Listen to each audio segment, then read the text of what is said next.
নমস্কার, এনবিপি Unani and Ayurveda research সেন্টারের অনুষ্ঠানে আপনাদের সকলকে স্বাগত। আপনাদের সঙ্গে রয়েছি আমি বৃষ্টি। এই অনুষ্ঠান মানেই আমাদের এই সময়ের অনুষ্ঠান, এনবিপির অনুষ্ঠান মানেই আপনাদের সকলের সুস্থতার অনুষ্ঠান, যেখানে আপনারা আপনাদের সকল শারীরিক সমস্যার সমাধান খুঁজে পান এবং যারা সেই অনুসন্ধান আপনাদের দেন তাদের মধ্যে প্রত্যেকেই আমাদের সঙ্গে প্রত্যেক দিনের এই অনুষ্ঠানগুলিতে থাকেন। আজকেও রয়েছেন, তার অন্যথা আজকেও হয়নি। তবে তার আগে আমরা বিষয়ভিত্তিক আলোচনায় আসব। তবে তার আগে একটা অ্যানাউন্সমেন্ট করি, সেটা হচ্ছে এই যে আমাদের এনবিপির অনুষ্ঠান, সেটা আপনাদের সকলের প্রিয় অনুষ্ঠান, সেটা আমরা খুব সহজেই বুঝতে পারি। কিন্তু আপনাদের প্রিয় অনুষ্ঠান আপনারা অবশ্যই টিভির পর্দার উপর থেকে বসে দেখবেন আর ফোনও করবেন, যাতে আপনারা সকল সমস্যার সমাধান এখান থেকে একদম এক্সপার্টদের কাছ থেকে, ডক্টরসদের কাছ থেকে নিতে পারেন। কিন্তু তার পাশাপাশি যদি এই অনুষ্ঠান আপনাদের ভালো লেগে থাকে এবং আপনারা মনে করেন আপনাদের কোনো কাছের মানুষ বা যাকে আপনারা এই অনুষ্ঠানটি দেখাতে চান এমন কাউকে পাঠাবেন, তাহলে কিভাবে পাঠাবেন? টিভির পর্দার স্ক্রিন থেকে তো সরাসরি পাঠানো সম্ভব নয়। সেই জন্যই আমরা ইউটিউবেও এই অনুষ্ঠানটি এই মুহূর্তে লাইভ চালাচ্ছি, যেখান থেকে তার লিঙ্ক আপনারা পাঠাতে পারবেন আপনাদের কাছের মানুষদের, যাদেরকে আপনারা এই অনুষ্ঠান দেখাতে চান। এছাড়াও এই অনুষ্ঠানটি পুরোটা হয়ে যাওয়ার পর এই অনুষ্ঠান একদম লং ফরম্যাট ভিডিও ইউটিউবে আপলোড থাকবে। আপনারা চাইলে সেই ভিডিও আপনারা দেখে নিতে পারেন। সেখান থেকেও এনবিপির হেল্পলাইন নাম্বার পেয়ে যেতে পারেন, আপনারা সেখানেও যোগাযোগ করতে পারেন। এছাড়াও আপনারা ইউটিউব চ্যানেলটি, অর্থাৎ সিটিভিএন একেটি প্লাসের ইউটিউব চ্যানেল আপনারা সাবস্ক্রাইব করুন, যাতে প্রত্যেকটি অনুষ্ঠান সিটিভিএন একেটি প্লাসের পোস্ট হওয়ার পর সবার আগে নোটিফিকেশন যায় আপনার কাছে। এবার চলুন আমরা এনবিপির আলোচনায় ফিরি। এনবিপির প্রত্যেক দিন আপনারা জানেন এই অনুষ্ঠানে আমরা প্রত্যেকটি স্বাস্থ্য বিষয়ক টপিকগুলোকে তুলে আনি আর প্রত্যেক দিন ভিন্নভাবে আলোচনা করি। আজকেও একটি টপিক আমার কাছে রয়েছে, একদম অন্যরকম একটি টপিক। আজকের যে টপিক সেটি হচ্ছে এইচ পাইলোরি ইনফেকশন। এই যে বিষয়টা, এটা কি এবং কিভাবে এর আয়ুর্বেদের চিকিৎসা হয়, কারণ হোমিওপ্যাথি, অ্যালোপ্যাথি এরকম বিভিন্ন প্যাথি ব্যবহার করতে করতে মানুষ একটা সময় পর বিরক্ত হয়ে যান আর তারপর মনে করেন যে এবার আয়ুর্বেদের পথে যাওয়া উচিত। আর আয়ুর্বেদের পথে আমাদের যে দিশারি এনবিপি, সেই এনবিপির তরফ থেকে আজকে যিনি রয়েছেন সিএমও এনবিপির chief medical officer doctor Nilanjana Bhattacharya. Ma'am, অনেক স্বাগত। নমস্কার ম্যাম, এই এইচ পাইলোরি ইনফেকশন, এই ইনফেকশনটা কি, মানে কোন ব্যাকটেরিয়া থেকে এই ধরনের ইনফেকশন হয়, কোথায় ইনফেকশনটা হচ্ছে? এইচ পাইলোরি ইনফেকশন বা হেলিকোব্যাক্টার পাইলোরি ইনফেকশন, এটি মেইনলি আমাদের পেটের মধ্যে হয়ে থাকে। এবার আমাদের পেটের মধ্যে অনেক ধরনের ব্যাকটেরিয়া রয়েছে, যেগুলো কিনা কিছুটা আমাদের জন্য হেল্পফুল, কিছুটা কিন্তু আমাদের শরীরের পক্ষে ক্ষতিকারক। এবার এই যে এইচ পাইলোরি ব্যাকটেরিয়া, সেটা কিন্তু আমাদের শরীরের পক্ষে ক্ষতিকারক। কিভাবে ক্ষতিকারক? এই এইচ পাইলোরি ব্যাকটেরিয়ার জন্য আমাদের পেটের মধ্যে, আমাদের যে স্টমাক রয়েছে সেখানে ইনফেকশন হয়, মানে একটা ঘা সৃষ্টি হয়। সেখান থেকে আপনার নজিয়া, ভমিটিং বা আলসার, লুজ মোশনের মতো সমস্যা, এগুলো কিন্তু আপনার মধ্যে আসতে পারে। এইচ পাইলোরি ইনফেকশন প্রচণ্ড কমন, এটা এরকম আনকমন কিছুই নয়, কিন্তু হয়তো আমরা তার নামটা আমরা জানি না, মেডিকেল টার্ম আমরা জানি না, কিন্তু প্রায়শই দেখবেন অনেকের ক্ষেত্রেই দেখা যায় যে হঠাৎ করে লুজ মোশনের সমস্যা হচ্ছে বা ভমিটিং হচ্ছে, আলসারেশন হচ্ছে, হয়তো ভমিটিংয়ের সাথে ব্লাড বেরোচ্ছে বা লুজ মোশন কিন্তু তার মধ্যে ব্লাড রয়ে যাচ্ছে। তো এই যে সমস্যাগুলো, সেটা কিন্তু আপনার এইচ পাইলোরি ব্যাকটেরিয়ার জন্য কিন্তু হচ্ছে। এবার যদি অতিরিক্ত পরিমাণ ব্যাকটেরিয়া, অতিরিক্ত কোনো জিনিসই ভালো নয়, সেম এরকমভাবেই অতিরিক্ত পরিমাণ যদি ব্যাকটেরিয়ার ম্যানিফেস্টেশন আপনার পেটের মধ্যে যদি হয়ে যায়, সেখান থেকে আপনার যে আমাদের ক্ষুদ্রন্ত বা বৃহদন্ত্র যেটা রয়েছে, ইন্টেস্টাইন আমরা যেটাকে বলি, তার দেওয়ালটার মধ্যে ঘা সৃষ্টি করে দেয় এই ব্যাকটেরিয়াটা। ঘা সৃষ্টি করলে সেখানে আপনার আলসারেশন হতে পারে। আলসারেশন থেকে আপনার গলা বুক জ্বালা করা বা আপনার ভমিটিংয়ের সাথে ব্লাড আসা বা আপনার স্টুলের সাথে ব্লাড আসা, পেটে ব্যথা হওয়া, এই প্রবলেমসগুলো কিন্তু আপনার মধ্যে দেখা দিতে পারে।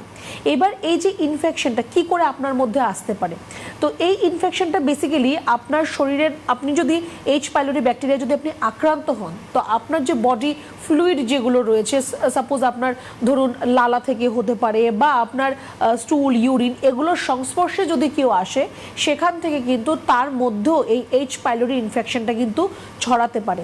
বেসিক্যালি বেসিক্যালি এটা আপনার হাইজিন মেনটেন করা, স্পেশালি হাত, আমরা যখন খাওয়া দাওয়া করি অনেক সময় হয় যে আমরা বাইরে ঘোরাফেরা করছি, ভালো করে হাত ধুলাম না, পরিষ্কার করলাম না, খেতে বসে পড়লাম, বা বাইরের খাবার যেগুলো রাস্তার ধারে যে দোকানগুলো থাকে যেগুলো সঠিকভাবে পরিষ্কার পরিচ্ছন্ন নয় সেখানে আমরা খাবার খাচ্ছি, বা আমরা ইনফেক্টেড জল যেটা রয়েছে সেটা আমরা জল পান করছি, সেখান থেকে এই ব্যাকটেরিয়াটার কিন্তু উৎপত্তি হতে পারে।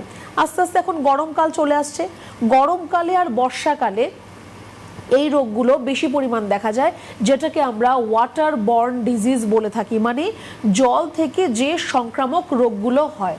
তো হেলিকোব্যাক্টার পাইলোরিও এরকমই, আপনার যদি পরিষ্কার জল যদি না হয়, বা যে খাবার আপনি খাচ্ছেন সেটা যদি প্রপার হাইজিন মেনটেন করে যদি তৈরি না হয়, বা আপনার হাত, নিজের হাতই যদি আপনার নোংরা থাকে, তাহলে কিন্তু আপনার এই ব্যাকটেরিয়াগুলো আপনার শরীরের মধ্যে প্রবেশ করতে পারে। আর সেখান থেকে ইনিশিয়ালি আপনার ভমিটিং হওয়া বা পেটে ব্যথা, লুজ মোশন, আপনি হয়তো সেটাকে ওভারলুক করবেন, একদিন দুদিন হলো আপনি ওভারলুক করলেন, বারে বারে যদি এই সমস্যাটা আপনার মধ্যে আসতে থাকে তাহলে কিন্তু পরবর্তী সময় আপনার পেটের মধ্যে একটা আলসারেশনেরও কিন্তু সৃষ্টি হতে পারে।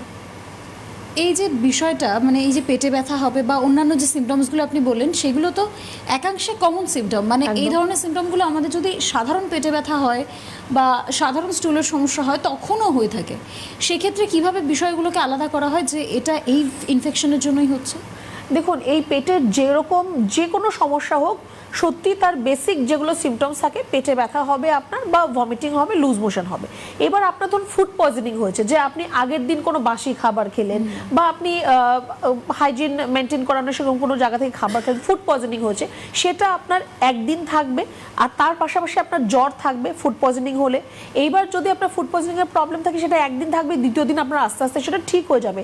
ঘরোয়া পদ্ধতিতেই আপনি যদি একটু ওআরএস করে আপনি খেতে পারেন, আস্তে আস্তে সেটা ঠিক হয়ে যাবে। কিন্তু হেলিকোব্যাক্টার পাইলোরি যদি আপনার মধ্যে এসে এফেক্ট করছে, সেটা আপনার আজকে হলো, 2-3 দিন পর হয়তো আপনি কিছু মেডিসিন খেলে ঠিক হয়ে যাবে, 4 সপ্তাহ পরে আবার আপনার মধ্যে সেটা দেখা দেবে, রিপিটেডলি এই সিমটমসগুলো আপনার মধ্যে দেখা দেবে। তো আপনার ফুড পয়জনিং বলুন, বা আপনার ডিসেন্ট্রির প্রবলেম, ডায়রিয়ার প্রবলেম, সেগুলো একবার হবে, আপনার মোটামুটি একটু মেডিকেশন ঠিকঠাকভাবে করলে, বা আপনি ঘরের মধ্যে যদি একটু নিজেকে একটু আপনি আলাদা করে সাবধানে রাখতে পারেন, খাওয়া দাওয়াগুলোকে যদি একটু ঠিক করতে পারেন, ঠিক হয়ে যাবে। কিন্তু এটা আপনার বারে বারে রিপিটেডলি আপনার মধ্যে আসতে থাকবে যদি সঠিকভাবে তার চিকিৎসাটা না হয়। আর বেসিক্যালি এটা আপনার যদি স্টুল এক্সামিনেশন করা হয়, তার মধ্যে চলে আসবে যে আপনার হেলিকোব্যাক্টেরি পাইলিয়ার আপনার প্রবলেম রয়েছে, বা আপনার যদি কোলোনোস্কোপি, এন্ডোস্কোপি হয়, সেই রিপোর্টের মধ্যেও কিন্তু চলে আসবে যে এইচ পাইলোরির জন্য আপনার পেটের মধ্যে আলসারেশন হচ্ছে, বা আপনার পেটের এই যে সমস্যাগুলো আপনার দেখা দিচ্ছে। একদমই, আমরা আবার ওই আলোচনায় ফিরবো, তবে তার আগে একজন দর্শক বন্ধু আমাদের সঙ্গে রয়েছেন, আমি তার সঙ্গে কথা বলবো। হ্যালো, কে বলছেন, কোথা থেকে বলছেন? হ্যালো, হ্যাঁ বলুন, কে বলছেন? হ্যাঁ আমি বাগনান থেকে পাপিয়া ঘোষ বলছি। বেশ, বলুন। বলছি যে আমার ঘাড়ে ব্যথা, ঠিক আছে, ঘাড়ে বা হাতে, বুকের পাঁজরাতে প্রচুর ব্যথা। তো এই ব্যথাটা আপনার কতদিন ধরে আছে? হ্যাঁ, বছর 2-3। তো কোনো চিকিৎসা করিয়েছেন বা কোনো রিপোর্ট কিছু করিয়েছেন তার জন্য? না না, হ্যাঁ রিপোর্ট করেছিলাম, স্পন্ডালাইটিস বলেছে। আচ্ছা, তো চিকিৎসা করাননি তার কোনো? না না, চিকিৎসা বলতে গেলে ওই তো বলছে এর কোনো চিকিৎসা নেই, শুধু ব্যায়াম আর ওই বালিশ ছাড়া এর নাকি কোনো চিকিৎসা হয় না। আপনার বয়সটা একটু বলবেন? ওই 45। দেখুন, চিকিৎসা নেই এটা কিন্তু কোনো কথা নয়। আপনাকে যে গাইডলাইনগুলো দেওয়া হয়েছে তার থেকে কি আপনার সমস্যাটা একটু হয়তো কম থাকবে, কিন্তু আপনি যদি চিকিৎসা না করান, স্পন্ডিলাইটিস হয়েছে মানে আপনার কি, আপনার ঘাড়ের মধ্যে যে হাড়গুলো রয়েছে, যে ভার্টিব্রাগুলো রয়েছে, সেগুলো আপনার ক্ষয় পেয়ে যাচ্ছে, বা আপনার যে ফ্লুইড যেটা রয়েছে সিএসএফ, প্রত্যেকটা হাড়ের মাঝখানে একটা জেলি ফ্লুইড মতো থাকে, সিএসএফ বলে থাকে, সেটা আপনার শুকিয়ে যাচ্ছে। তো আপনি যদি চিকিৎসা না করান, এই জিনিসটা তো আপনার স্টপ হবে না, এটা তো আপনার হতেই থাকবে। আপনি হয়তো একটু আরাম পাবেন, বালিশ ছাড়া ঘুমোলে বা ঘাড় নিচু করে আপনি কাজ করবেন না, কিছু আপনাকে এক্সারসাইজ দেখালো আপনি করলেন, তাতে আপনি আরাম পেতে পারেন, কিন্তু যে প্রসেসটা আপনার হয়ে যাচ্ছে স্পন্ডিলাইটিসের জন্য, সেটাকে তো স্টপ করতে হবে। সেটাকে স্টপ করলে আপনার এই সমস্যা অটোমেটিক্যালি এমনিতেই ঠিক হয়ে যাবে। তো চিকিৎসা নেই এরকম একদমই নয়, চিকিৎসা অবশ্যই রয়েছে। তবে হ্যাঁ, আপনাকে এখন যেটা আপনাকে করতে হবে যে আপনি বালিশ ছাড়া আপনি শোবেন, ঘাড় নিচু করে কোনো কাজ করবেন না, যে ব্যায়াম আপনাকে বলা হয়েছে সেটা আপনি করতে পারেন, কিন্তু ঘাড় নিচু করে কোনো ব্যায়াম আপনি করবেন না। এইটুকু আপনি এখন আপাতত একটু ফলো করুন। আপনি বাগনান থেকে ফোন করছেন, মেচেদায় আমাদের চেম্বার রয়েছে, এই মাসেরই 11 তারিখে আমাদের চেম্বার হবে মেচেদায়। আপনি যদি মনে করেন যে না, আমার একটা ঠিকঠাক চিকিৎসার প্রয়োজন, আপনি এখান থেকে সুস্থ হতে চাইছেন, তাহলে একটু হেল্পলাইন নাম্বারে ফোন করুন যোগাযোগ করুন, একটা অ্যাপয়েন্টমেন্ট বুক করে আমি বলবো একটু আমাদের চেম্বারে এসে দেখা করবেন। একদম।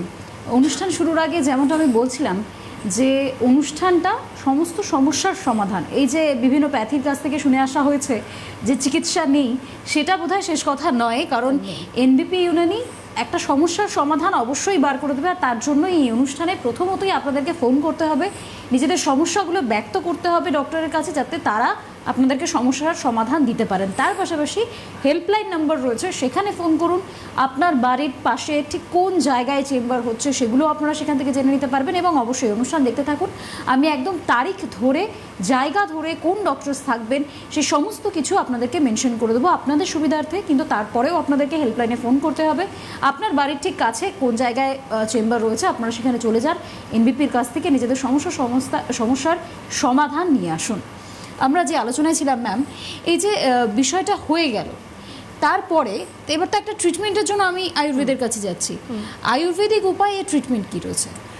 দেখুন, ইন্টারেস্টিংলি আমি প্রত্যেকদিন আমি প্রোগ্রামে একটাই কথা বলি যে আমি টপিকগুলো চুজ করি এর জন্য যে তার জন্য আপনার একটা ধারণা থাকা দরকার।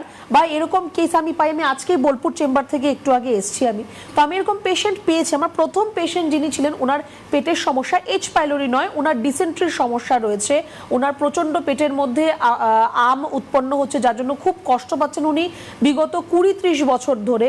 এতটাই উনি ফেড আপ যে উনি ট্রিটমেন্ট আর নেক্সট করবেন কিনা সেটা উনি ভাবছেন। তো পেটের যে কোনো সমস্যা আমি প্রত্যেকটা প্রোগ্রামেই বলি একমাত্র আয়ুর্বেদের কাছেই তার কিন্তু চিকিৎসাটা রয়েছে। এইবার আপনি হয়তো অনেক জায়গায় ডাক্তার, কারণ প্রথম পেশেন্ট আমাকে বললাম উনি অনেক বড় বড় ডাক্তারের নাম নিয়ে আমাকে বলেছে, সার্জন অবধি উনি দেখিয়ে এসছেন, প্রত্যেকটা জিনিস উনি অ্যালোপ্যাথ হোমিওপ্যাথ সবই উনি করে নিয়েছেন, উনি জাস্ট ফেড আপ। আমি ওনাকে একটাই কথা বললাম, সব কিছু এখন ছেড়ে দিন, আমার কাছে যখন এসছেন আপনি 15 দিন পরে এসে আমাকে জানাবেন যে আপনি কতটা কি ভালো আছেন, খারাপ আছেন, কি জায়গায় রয়েছেন। ভালো খারাপ দুটোই আমাকে ফিডব্যাক দিতে হবে, কারণ যদি আপনি ভালো থাকেন টু গুড, আমি আপনার 20-30 বছর সমস্যার সমাধান করতে পারছি। আর যদি আপনি খারাপ থাকেন, কেন, তার জন্য আমি কিছু রিপোর্টস ওনাকে করতে দিয়েছি, তার মধ্যে যদি কোনো সমস্যা থাকে তার সমাধান আগে করতে হবে। মুঠো মুঠো ওষুধ খেয়ে গেলাম তাহলে কোনো লাভ হবে না, ওষুধ খেয়ে সমস্যার সমাধান হবে না। আপনাকে ওষুধের পাশাপাশি কিছু আমরা যেরকম গাইডলাইন দেবো যে আপনি কি খাবেন, কি খাবেন না, কিভাবে থাকবেন, কি করবেন, সেটাও আপনাকে মেনটেন করতে হবে। আপনি যদি ভাবেন আমি এনবিপিতে ডাক্তারবাবুর কাছে দেখাতে এসেছি, এবার উনি মেডিসিন দেবে সেটাই আমি খাবো, তার থেকে ঠিক হয়ে যাব, সেরকম কিন্তু হবে না। আমরা চাই যে আমি যদি 40% মেডিসিন দেই, 60% আমরা আপনাকে গাইডলাইন দেবো যে আপনি কি খাবেন বা কিভাবে থাকবেন, সেটা ফলো করলে আপনি অর্ধেক এমনিতেই ঠিক হয়ে যাবেন। একদম, কোথাও গিয়ে লাইফস্টাইল মডিফিকেশনটা একদম অনেক বড় একটা বিষয়। আমাদের আরো একজন দর্শক বন্ধু কথা বলবেন বলে অপেক্ষা করছেন, আমি তার সঙ্গে কথা বলবো। হ্যালো, কে বলছেন, কোথা থেকে বলছেন?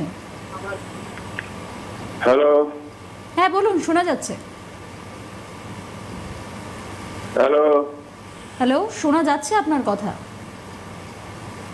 হ্যালো, আমার সমস্যাটা একটু শুনবেন? অবশ্যই শুনবেন, ম্যাম রয়েছেন, বলুন। আমার পেটে আলসার আছে, আমি ডাক্তার দেখিয়েছি, ডাক্তার আমাকে ওষুধ দিয়েছে, সেইভাবে খেয়েছি, যে করে দিয়েছিল ওষুধ খাওয়া হয়েছে। আমার প্রথম কালো পায়খানা হতো, এখন সেটা হয় না। হ্যাঁ, এখন যেটা হচ্ছে আমার শ্বাসকষ্ট হচ্ছে, আর চলতে গেলে কিছু কাজ করতে গেলে, পরিশ্রম করতে গেলেই শ্বাসে কষ্ট হয়, আর মাথা ঘুরে অন্ধকার দেয়। আচ্ছা, আপনার প্রেশারের কোনো সমস্যা রয়েছে কি? আমার হার্টের প্রবলেম আছে। কিন্তু হার্টের প্রবলেম আছে, তার জন্য মেডিসিন খাচ্ছেন আপনি? হ্যাঁ, তার জন্য মেডিসিন খাচ্ছি। আচ্ছা, তো আপনার হার্টের প্রবলেমের জন্য কিন্তু আপনার শ্বাসকষ্টের সমস্যাটা আসতে পারে, যেটা আপনার বেসিক্যালি আমরা যেটা জানি যে শ্বাসকষ্ট হচ্ছে মানে আপনার লাংসের সমস্যা রয়েছে, কিন্তু ডিউ টু এক্সারশন আপনার হার্ট যখন প্রপারলি পাম্প করতে পারছে না তখনও কিন্তু আপনার শ্বাসকষ্ট হতে পারে। তো সেটা আপনার হার্টের জন্য হতে পারে। আমি আপনাকে বলবো যে আপনার রিসেন্ট একটা যদি ইকো বা ইসিজি করা থাকে খুব ভালো, যদি না করা থাকে তাহলে একটা ইকো বা ইসিজি রিপোর্ট যে কোনো একটা, যেটা আপনার সুইটেবল মনে হয়, একটা রিপোর্ট রিপোর্ট আপনি করান।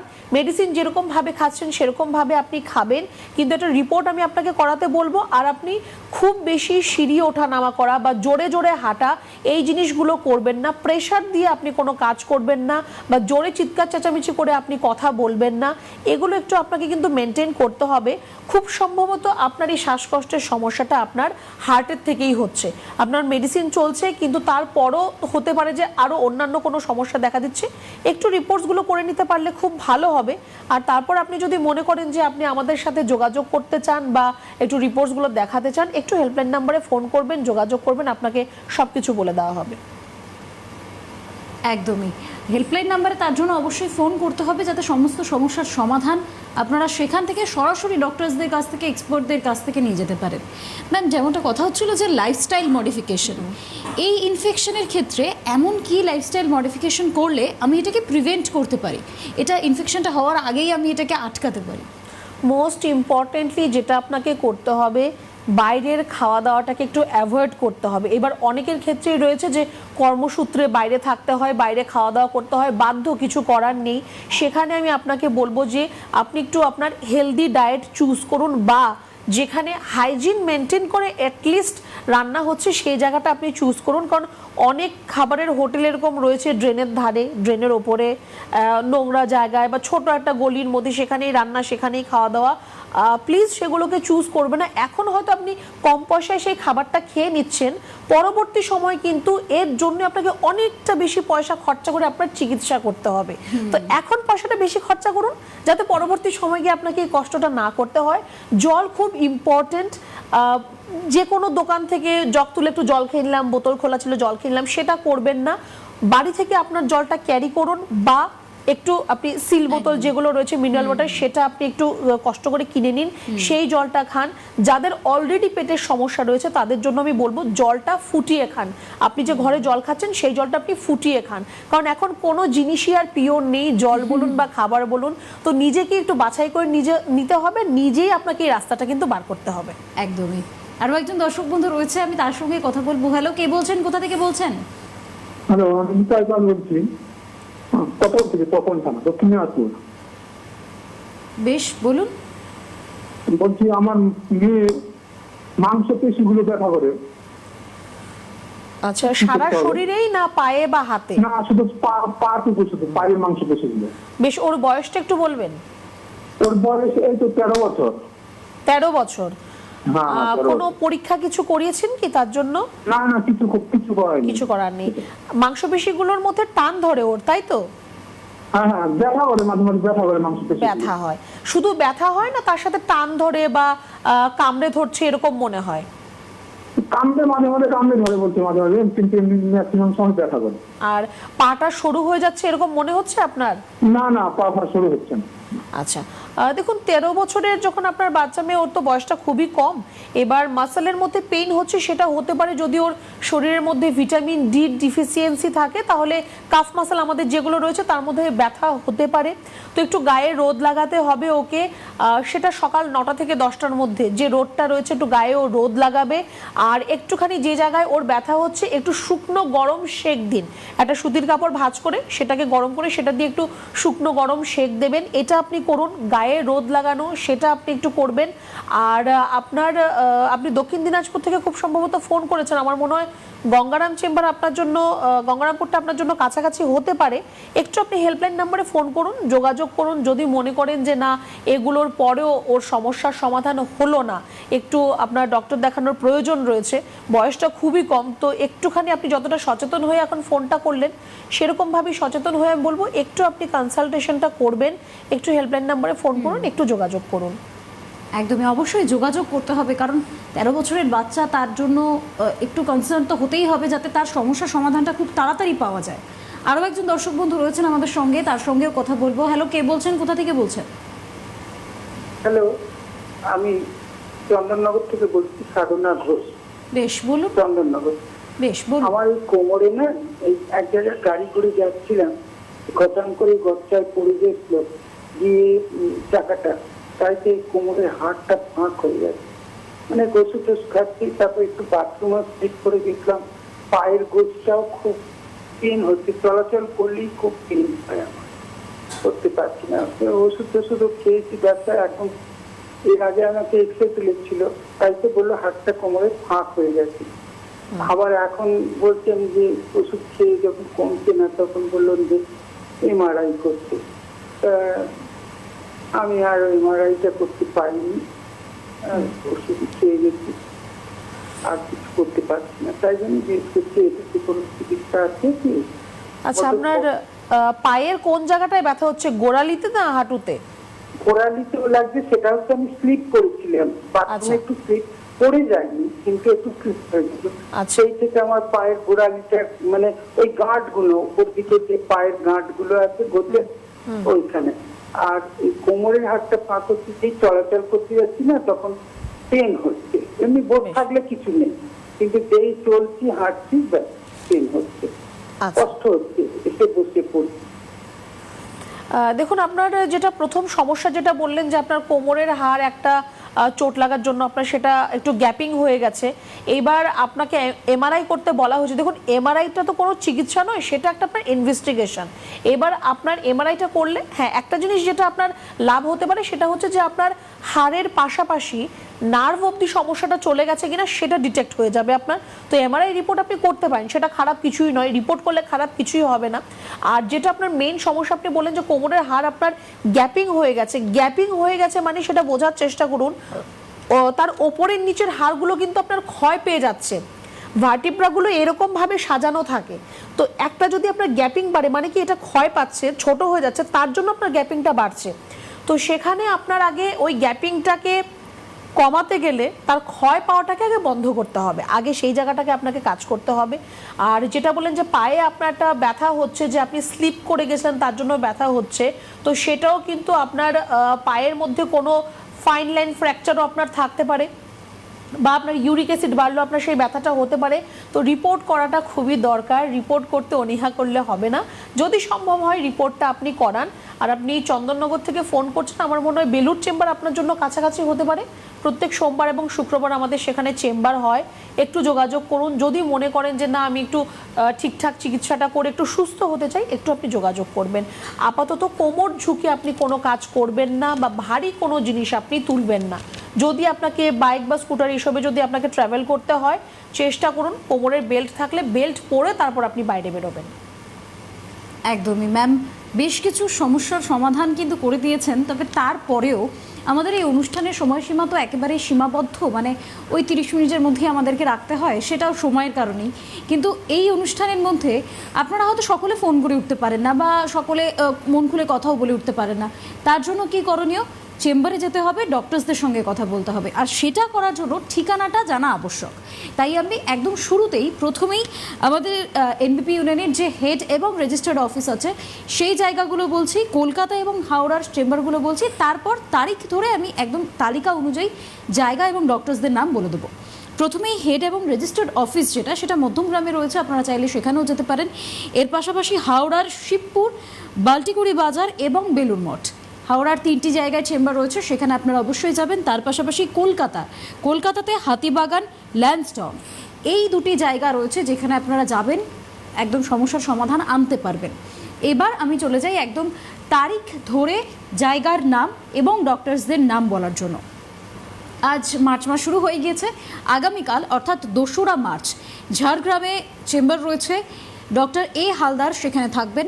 5ই মার্চ বনগাঁতে চেম্বার রয়েছে, সেখানে ডক্টর এস ভাদুরী থাকবেন। 6ই March Canning, doctor A Haldar. 7ই March Asansol, doctor B Sharma অর্থাৎ এনবিপি ইউনিয়নের সিএমডি, তিনি থাকবেন সেখানে। এর পাশাপাশি 7 তারিখ খড়গপুর, সেখানেও চেম্বার রয়েছে, ডক্টর এন ভট্টাচার্য ম্যাম থাকবেন সেখানে। 7 তারিখ শিলিগুড়িতেও চেম্বার রয়েছে, ডক্টর এস ঘোষাল সেখানে থাকবেন। 7 তারিখ বহরমপুর, সেখানেও চেম্বার রয়েছে, ডক্টর এ হালদার সেখানে থাকবেন। এরপর 8 তারিখে চলে যাই, 8 তারিখে 2টি জায়গায় চেম্বার রয়েছে। 8 তারিখে Kakdwip, doctor N Bhattacharya ma'am রয়েছেন। 8 তারিখে কৃষ্ণনগর, ডক্টর এ হালদার সেখানে থাকবেন। এরপর 9 তারিখেও 2টি জায়গার চেম্বার রয়েছে। 9 তারিখের প্রথম চেম্বার ডিব্রুগড়ে ডক্টর এস ঘোষাল, এবং 9 তারিখে হলদিয়া, ডক্টর এ হালদার, এই 2টি জায়গায় চেম্বার রয়েছে। 10 তারিখে একটি জায়গাতেই চেম্বার রয়েছে, সেটি হেরিয়া, যেখানে ডক্টর এ হালদার থাকবেন। এর পাশাপাশি 11 তারিখ Mecheda, doctor B Sharma. Sir সেখানে থাকবেন। এরপরে 13 তারিখ অর্থাৎ 13ই March Raiganj doctor S Ghoshal সেখানে থাকবেন। 14 তারিখ দুর্গাপুর, সেখানে ডক্টর বি শর্মা থাকবেন, স্যার থাকবেন সেখানে। এর পাশাপাশি 14 তারিখে আরও একটি জায়গায় চেম্বার রয়েছে, সেটি Bardhaman, doctor N Bhattacharya ma'am থাকবেন সেখানে। 14 তারিখ আরও একটি জায়গায় চেম্বার, সেটি মালদা, ডক্টর এস ঘোষাল। এরপর আমি 14 তারিখের আরেকটি জায়গা যেটি বাঁকুড়া, ডক্টর এ হালদার সেখানে থাকবেন। এবার চলে আসি 15 তারিখে। 15 তারিখে 4টি জায়গায় চেম্বার রয়েছে, Medinipur, doctor B Sharma, Arambagh, doctor A Haldar, Coochbehar, doctor S Ghoshal, Bolpur, doctor S Bhaduri. এটি 15 তারিখে 4টি জায়গায় চেম্বার। এরপরে 21 তারিখ আগরতলা, ডক্টর বি শর্মা। এরপর 22 তারিখ গুয়াহাটি, ডক্টর বি শর্মা। 22 তারিখ Silchar, doctor N Bhattacharya ma'am থাকবেন। 22 তারিখ গঙ্গারামপুর, ডক্টর এস ঘোষাল। 22 তারিখ জামশেদপুর, ডক্টর এস ভাদুরী। এরপর সোজা 29 তারিখ অর্থাৎ 22 তারিখ থেকে 28 তারিখ পর্যন্ত, 23 থেকে 18 এই সময়টা কিন্তু ফাঁকা রয়েছে, কিন্তু ঠিক তারপরে আবার একটি ডেট রয়েছে 29 তারিখ পুরুলিয়া, ডক্টর এ হালদার। আপনাদের যা যা অসুবিধা আছে, যাবতীয় সমস্যা, শারীরিক সমস্যা, আপনারা সেখানে নিয়ে যেতে পারেন। ডক্টরসরা সেখানে অবশ্যই রয়েছেন, তাদের সঙ্গে কথা বলতে পারেন, সমস্যার সমাধান নিতে পারেন। আর এই মুহূর্তে আমাদের সঙ্গে আরও একজন টেলিফোন লাইনে দর্শক বন্ধু রয়েছেন, আমি তার সঙ্গে কথা বলবো। হ্যালো, কে বলছেন, কোথা থেকে বলছেন? আমি সৌন্য থাকতে বলছি। বেশ, বলুন। সৌন্য কথা না। হ্যালো। হ্যালো, হ্যাঁ বলুন, শোনা যাচ্ছে। হ্যাঁ বলছি, আমার এই ঘাড়ে আমি এক্সরে করে দেখেছি, আমার ঘাড়ের প্রবলেম হচ্ছে, হাড় হয়ে গেছে। কি হয়েছে একটু পরিষ্কার করে বলবেন।